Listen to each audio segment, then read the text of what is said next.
This episode is brought to you by Squarespace, the all-in-one platform to build a beautiful online presence.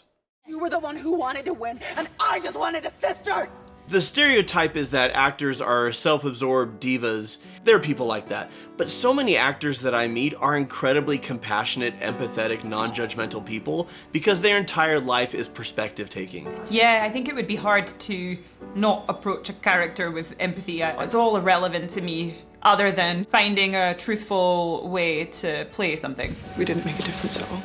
I found my outlet with performing, and that was the place where I had license to kind of be commanding, make eye contact, all of the things that I was scared to do. I think you're ready.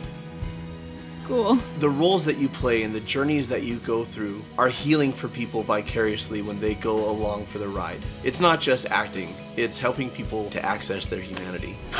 Well, I think that's the sort of ultimate reason to do this. I think we all enjoy telling stories. Stop smiling, because you don't have a good life. But then also to find this much deeper reason for doing it is much more motivating. I'm so anxious of coming across as a pretentious actor right now. You. The cheese!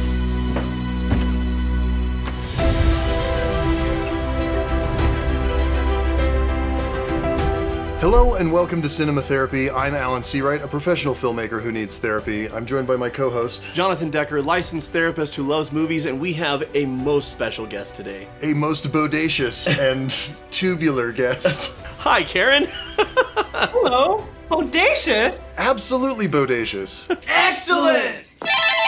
Karen, obviously the world knows you as an actor. I know a thing that not enough people know, which is that you're also an incredibly talented screenwriter and director. How do you introduce yourself? I introduce myself as an actress. That's what I am first and foremost. I think I started writing and directing out of necessity, although that's not true because I've been directing little horror films in my house ever since I was a kid, and my parents gave me a video camera. So actually, I'm changing the way I introduce myself in this very moment.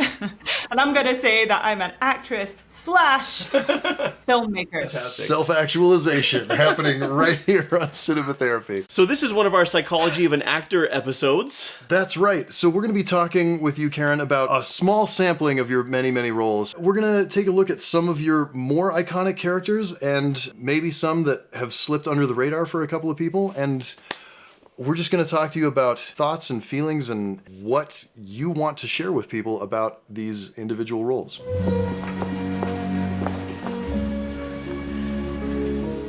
We have here the last work of Vincent van Gogh, who committed suicide at only 30. So for those unfamiliar, your character Amy Pond and the Doctor have traveled back in time, and it seems like Amy thought she'd given Vincent some hope and maybe he would have stuck around longer. No new paintings. We didn't make a difference at all. I wouldn't say that. The way I see it, every life is a pile of good things and bad things. Hey, the good things don't always soften the bad things, but vice versa. The bad things don't necessarily spoil the good things or make them unimportant. And we definitely added to his pile of good things. And So one of the things that I love about the best companions in the Doctor Who series, a couple of little And- changes. you did play one of the best, Karen. So No graffiti. just sit with that for a second. No, Griff. There's so much from the actors and actresses where they're responsible for delivering the emotional weight of what the Doctor is saying. Because the Doctor is the Doctor, right? He's gonna do what he does. And it all falls on, in this scene, Amy Pond to deliver the weight of everything that's happened. This is written by Richard Curtis, so he knows how to make people cry. Yeah. Oh, I have that that's painting awesome. in this house.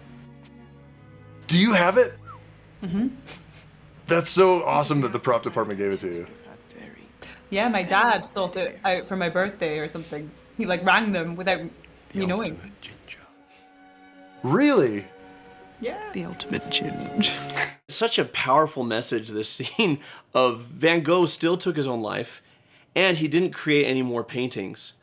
But he got to see that his work inspired. He got to see that his work touched people. He got to see that people appreciated what he did. And all of that, yes, Matt Smith is delivering the lines, but as Alan was saying, the actual emotion of it hits through your face. And I guess what I want to ask you is, there's responding to what the other person is saying, acting. How do you go there, right? Instead of just staring, waiting for your line. I know this is acting 101, right? But I'm not an actor, so I want to know. No, I think that's a really good question, actually. And one of the biggest things that actors need to learn when they're starting out. Basically, how I look at it is acting is reacting, just across the board. And what I mean by that is obviously like you're listening to the lines that are being delivered to you from the other person and reacting to them, but also the way you then deliver your line is in direct response to the way the line previous was delivered to you. Mm-hmm. And I kind of fell into this trap early on as an actor where I had this sort of set way that I wanted to deliver things because I thought this is going to be good, and I didn't want to deviate from that because I was so set on controlling the way my performance would come across. And I quickly realized that that is not how to do this job.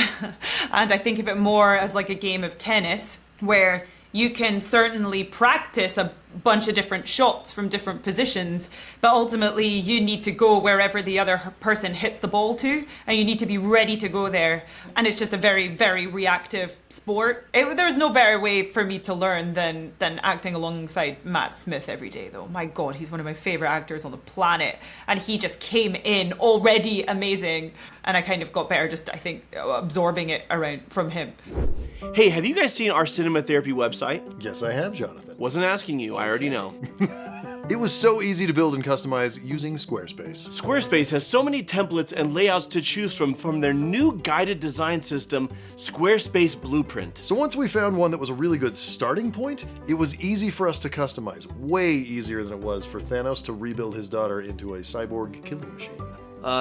Yes. They have built-in visual design tools so we can make it our own brand and style. Graphics, baby! Yes, again. You can also connect your social and multimedia accounts. So your website can function as a hub for everything you do. Like how ours is linked to our YouTube, Patreon, our merch stores, all the other stuff that we do. We're doing a lot of stuff. Squarespace has optimized SEO tools to help you show up more often and to more people in web searches. They also offer client invoicing, flexible customer payments, and a custom merch store so you can grow your brand and your company all at once. So whether you need to build a website for your immersive video game experience, Or your course on the art of flirtation. Like this, like this, like this, like this, like this. okay, or your local artisan cheese shop, Grocery store. Squarespace will work for you, specifically.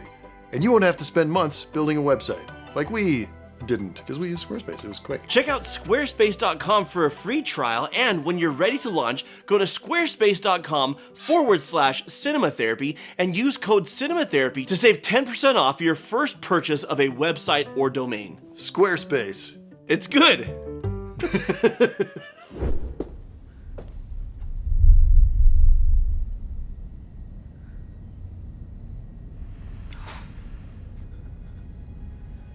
And this, ladies and gentlemen, is why Karen Gillan is a movie star. There it is.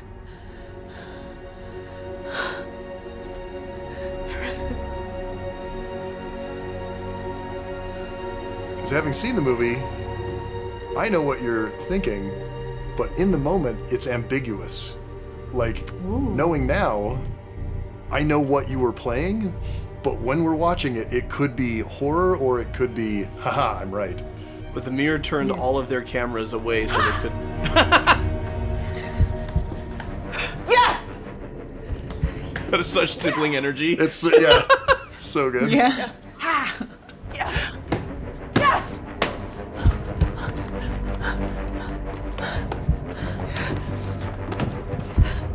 So So the cameras were faced towards the mirror to capture what was going on, but then they come back in and everything's messed with. So first of all, as I said, I love that not only are you relieved that you're not going insane, but that there is an evil mirror that's trying to get you to murder people, which is a funny thing to be excited about. But you also rub it in your brother's face, which is hilarious and awesome.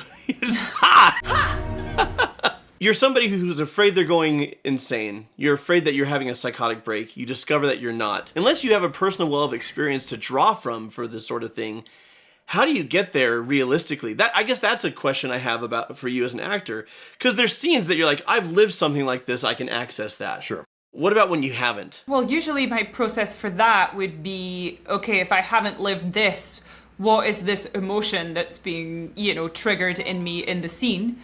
And say that's like validation that something that I believe to be true is true. Then I think, when was another time in my life where I wasn't believed and then I was proven to be right? Yeah. And then I go there and I'm like, okay, what did that feel like? And then I just feel that in the moment when I'm doing it. So I just connect it to something that I've genuinely felt before. And sometimes it's not even a direct connection. Maybe it's just like, oh, remember that thing that you were so frustrated about? So it's not like exactly what's going on in the scene, but maybe that emotion would also work for the scene. I'll just do that. But no matter what, I'm conjuring up something that I've genuinely felt before, and I'm genuinely feeling it at the time when I'm doing the scene. You mentioned if you haven't had the experience your character has had, then you access something else that is in the similar ballpark emotionally, right? Yeah. The stereotype is that actors are self-absorbed divas, and I'm sure there are people like that. But so many actors that I meet are incredibly compassionate, empathetic, non-judgmental people because their entire life is perspective taking and finding the humanity in sometimes people who aren't especially likable. And you carry that in all of your roles. There are so many characters that you have played, like Nebula on the surface, that should be an unlikable killer, and you find this emotional, vulnerable core, and it's a beautiful thing in almost everything I've seen of yours. So thank you for that. Oh, that's so nice. I really appreciate that. Yeah, I think it would be hard to not approach a character with empathy. I don't know how you would play them, because I don't think anyone who's deemed bad in the world necessarily thinks of themselves that way. Or maybe they do, and that's the result of, some trauma from really early childhood. Right. Even that, Internalizing you can a narrative, find... Yeah, even if they are proud of manipulation that they might be doing in their lives, it'll be from some trauma. It's a response to something, and so even that, I think, we can find empathy and compassion for if we just dig deep enough. This episode was partially brought to you by people on our Patreon, people that get things like the extended director's cut of this episode, which is way longer, nearly an hour. Yeah. Yeah. It's hearty. Beefy.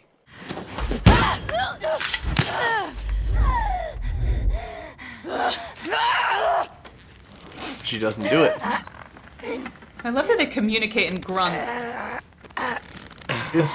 There's a lot of brother energy between these two sisters. I win.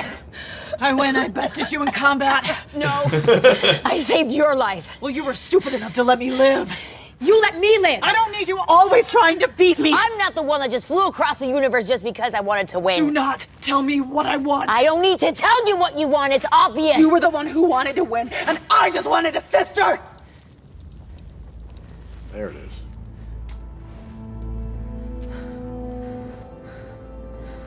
You were all I had. You were the one who needed to win. Thanos pulled my eye from my head, and my brain from my skull, and my arm from my body. Because of you.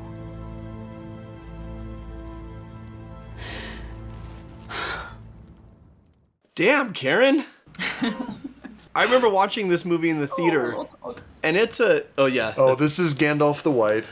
Gandalf! I remember being in the theater, and this was a rowdy theater-going experience. Well, and especially opening weekend of a Marvel movie. Yeah. Right? You're there to cheer and go nuts. Yeah, and when you said the line of, you're the one who just wanted to win, and all I wanted was a sister, you could hear a pin drop. Yep. The rowdiness died down, and hundreds of people's hearts just broke in the theater that I was in one moment. And just I would love to pick your brain about Nebula getting into the headspace of someone who is traumatized and hard and hardy and harsh, but also, oh my gosh. Gandalf! Oh, buddy! He just yacked right on all of our cables. Oh! Buddy, go! Out, out, out, out! The amount All of right. vomit and poo I've picked up in my time is just unbelievable since I've gotten my dog. We're just gonna act like that didn't happen. I just remembered this funny story about that scene, which was that Zoe Saldana was getting her star on the Hollywood Walk of Fame. Oh, thing. sure, yeah. They do like a little event around it, and I went down there to support, and this guy was like, oh, I don't usually cry in the cinema, but when you did that scene, when you were like, I just wanted a sister, it actually brought me to tears. And I was like, oh, that's so nice. And I was like, so who are you? Like, do you work in the industry? And it was James Cameron. I didn't know. God's sake. So that was both really cool and very embarrassing. That is the coolest No, it was thing cool. ever. Your experience playing a character with that level of trauma, like how does that affect you, both on a personal level and then with your understanding of just people? It was a really cathartic experience for me. I got to do a lot of research into the scapegoated sibling within a toxic family dynamic where you've got, the father figure is just a full psychopathic narcissist, and he's created a golden child in Gamora and pitted her against the scapegoat child, Nebula, Yeah. to make Nebula feel not good enough, never good enough, no matter what she does. And I guess in my mind, that's giving Thanos a lot of supply, narcissistic supply.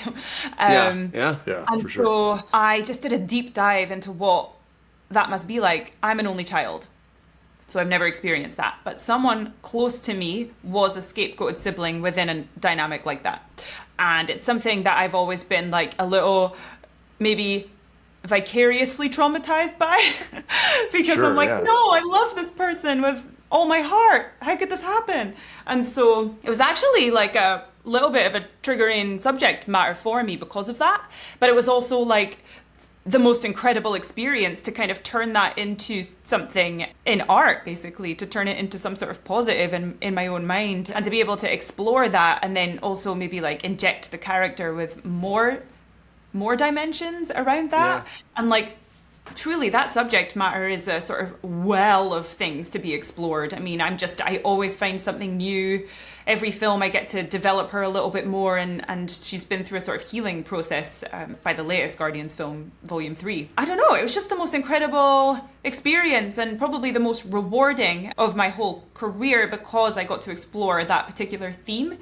And just kind of put myself in that position and kind of try to conjure up those feelings that I know were being felt. Well, and you already, I'm sure, have experienced this with fans approaching you and telling you as much, but the roles that you play and the journeys that you go through are healing for people vicariously when they go along for the ride. And they have their own wounds they open up and explore and heal, and it's beautiful what you do. It really is. It's not just acting, it's helping people to access their humanity. Thanks. Yeah, no, I think that's the sort of ultimate reason to do this. I think we all enjoy like telling stories, and I just enjoy the act of putting on voices and characters, but then also to find this much deeper reason for doing it is much more motivating, actually. I'm so anxious of coming across as a pretentious actor right now. Oh, don't worry, you're on the right show for it. I come across as a pretentious a-hole all the time, as we usually call it in the industry. Okay. In flirting situations, the key is making them check you out without letting them know that they're checking you out. You're just like, whatever, I'm doing me. And then when they try to talk to you, you can play it one of three ways. Dumb, super into it, or nasty. Which way you play it depends on what kind of guy you're dealing with. This is like my I have to ask, just on a technical, process level, how hard is it to not break with Jack Black? Touch it. Move it. It's hard. Play with it. He is Move it around a lot. pretty Hypnotize damn them. exceptionally funny. Flip like that. Yeah. Okay, now angle your eyes down. I mean, you've gotten to work with a lot of funny people, but I imagine this is I know. probably the worst. Sparkle. Sparkle. Like an anime I character. think just the whole situation of this scene is It's so good. very funny. Needs work. Okay, let's talk about your work. Take your time. What sells it Making is me love it. like a gorgeous Your gazelle. total and Jack's total commitment to the character. Like, it doesn't work if you're winking at the camera. It has to be completely real for you, and then the silliness is us observing. Lips, like a little nibble like this. Yeah. Nibble goes a long way. Good. I'm sorry. He it's just- embodied Smile. this, You look the terrified. the hot Oh, girl so from school, good. like So funny. better than the hot girl from school. Oh my god, you're so funny. I think I'm getting it. You are getting it. Go, girl. Now keep your lips slightly parted, like, yeah. No, not gross. Just relax. Now touch your tongue to the roof of your mouth, like this, Like this? like this, Like this? like this, like this. Like this? I think you're ready. Cool. Okay, flirt like our lives depend on it, because they do. There's a lot of like meat we can get into with this, but where do you go to access the reality inside of the silliness? Because you're clearly doing something silly. I don't think I'm ever thinking of anything as silly when I'm doing it. Is probably what's happening there. Like, I don't ever sort of think, oh, I'm doing a comedy film, let me change my process for that. It's almost like this genre is irrelevant to me. It's all irrelevant to me other than finding a truthful way to play something. Here, you are so effectively playing an awkward and shy teenage girl. You're made up as this glamorous action heroine because that's the avatar of the game. Right. But the actual character you're playing is an unsure teenage girl. All four of you are completely crushing not playing yourselves. Playing against type. Yeah, playing so far against type. Were you an awkward teenage girl? Or how did you get there? I don't think I was playing against type whatsoever. I think that I am the closest person they could find to this role in real life because Oh, really? I Yeah. was that girl, still feel like that girl, and I'm constantly put in like badass action roles where I have to juggle being this girl who's meant to be badass. Yeah. So Yeah. I think that the director recognized that on meeting me straight away. And he like figured that out, I could tell. He was like, what are you like in school? And he was nodding like he already knew. So it wasn't too much of a stretch for me, to be honest. This one, I was like, I can just reach right inside. I don't really have to imagine anything. Like, I was so awkward in high school. I would walk around hunched, so that's why the character has a hunched posture. Closed off, scared, everything was a threat. However, I guess I found my outlet with performing, and that was the place where I had license to kind of be commanding, make eye contact, all of the things that I was scared to do. So this role, probably one of the closer ones to myself so far. Okay. Let's talk a little bit about, this is a film you wrote and directed and starred in. You did a phenomenal job with The Party's Just Beginning. It's not a light film by any stretch of the imagination. It's not a popcorn movie, no. It's not a popcorn movie. It's I call them vegetables movies. They're very good for you. Maybe not as like light and fun. This is a great movie. I am blown away by everything you did on it. Let's watch a scene here that, in my opinion, gets to the core of your character, and I'm curious if you, as the writer-director, agree with my assessment at all. Trigger warning for people back home. This film is about a young woman who is dealing with the death of a friend by suicide. And self-medicating in unhealthy ways. Right. Hi. Hi. Could you step this way? I would love to, but actually I've got to work. No, just for 2 seconds. I just need to have a quick word with you, Lucy. These are all out of Lucy, order. it's- Please don't sack me. Come on, please don't sack me. There's nothing I can do. But I mean, you've got to understand, you were off work for 5 days in a row. You didn't come in once. I'm sorry. Shut up! I don't give a f***. I don't get paid to give a... Okay, I can understand that you're angry, but I'm gonna have to let you go. No.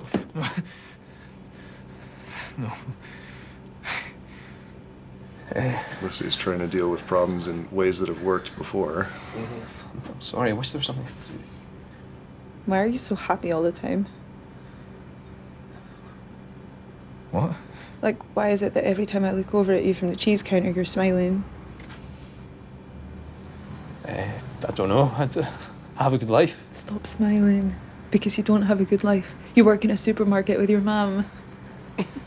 Yeah, well, I mean, I'm lucky to have a job. There's lots of people at the moment. This that is don't. all It's- improvised. How can you settle for this? Is it What do you really? mean? Stop smiling. Stop smiling. I'm not. You are. I'm not smiling. Stop I'm not it. smiling. I'm not. This is shit. This is shit. No, it's not. It's You and the cheese. It's a heartbreaking movie. That's honestly a heartbreaking scene, but it's also so funny. That's such a tough, like, tightrope to walk. And the fact that you did that, like, how improvised was the scene? Did you have an outline or like? We had a full scene written, Okay. but what I did on the film was, once we got it as written, I would always ask the actors if we could do a fun run where they Hey, get let's to do a say play and take, right? do Yeah. anything that they want. And I was like really stressing that they don't have to stick to the words, and some actors were terrified by that, and some actors really embraced it. And this actor, Paul Tinto, was incredible at it. Oh my god, he's one of my favorites. And he was improvising all of those, like, those little smiling moments. And he's like, I'm not smiling, all of that. And that whole back and forth wasn't written. Kind of really delivered. It's honestly so naturalistic, and this is a compliment to Paul, that like it felt like you went to, you know, whatever small town in Scotland you were filming in, and found somebody that worked at the grocery market, and you were like, hey, do you want to be in a movie? Like it Well, that's a felt that compliment for him, authentic yeah. and believable. Yeah. Yeah, he's brilliant. I really, really want to cast him again in something. He was really, really good. I also did work on the cheese counter in a supermarket in Inverness in Scotland. So I feel like I'm allowed to say cheese. Like the anti-cheese defamation league isn't going to come after you. I think you're okay. I was getting worried. Here comes the cheese brigade. Oh no. I think the dog just vomited again. You wrote this and you directed it. So why this story and this subject matter? Well, I started writing this script when I was like 24 years old. So that would have been right before I came over to the States to shoot Oculus with Mike Flanagan. I knew nothing about screenwriting other than, I just want to like write myself the type of role that I'm currently not being offered. And it just sort of made sense to me that it would be set in the place that I'm from. It's what I know. And there's a really high suicide rate in the Highlands of Scotland among young men. So I was sort of like, why is this happening? And so this film was an exploration into that. I think I finished it, and then I was sitting with Mike Flanagan in a pub in Los Angeles after we had finished Oculus, and I was like, I've written this thing, like, do you think it's any good? Like, how do I do this? And then he was like, I know the producer that needs to make this, and it was his friend Mally Elfman. You know when you just meet someone in your life where it's like, we are going to achieve anything that we set our minds to because of whatever this combination of energies is. And so then we were like, okay, let's go and find money and make this. And it took us years, but we did it in the end. So tell me a little bit about your reteaming with Mike Flanagan for The Life of Chuck. I've looked at the cast list. It's everyone. Yeah, and it is one of the most beautiful things I've ever seen in my entire life. I watched a not finished cut of it, but it was basically finished and locked. And it was like just an extraordinary experience. Like, I've never seen anything like it. It's one of the things that actually has true originality to it, which is so rare. So you have a new film coming out really soon. Late Bloomers? Late Bloomers. Yeah. I'm very much looking forward to it. Tell our audience why they should join me on opening day. Late Bloomers is fun. That's not good. I need to do better. No, it was an interesting film for me. I play this character called Louise, and she is kind of obsessed with her ex-boyfriend, and she goes over to his house one night when she's really drunk and then ends up falling off the balcony trying to get in his window and breaks her hip. And then she finds herself in a kind of a hospital and physical care center filled with older people who are dealing with similar issues with their hips. And so she befriends this older Polish woman who doesn't speak a word of English, and they form this really unlikely friendship. And it's a really sort of heartwarming, funny, feel-good type of film, I think. I love feel-good films. I do like to feel good. I do like to feel good. Don't I know, we all? hot take. Thank you so much for joining us. This has been just an honor and a treat for us. Thank you. That was such a great chat. So until next time. You're the one who just wanted to win. I just wanted a sister. Like this? Like this? The the cheese! And watch movies. This has been such an exciting episode for us, and it was supported by people on Patreon. People like Darius Brown, Anne Singer, Lady Meldiriel, Emilia Sipovichute, Melissa Rosano. You're all wonderful, almost as wonderful as Karen Gillan.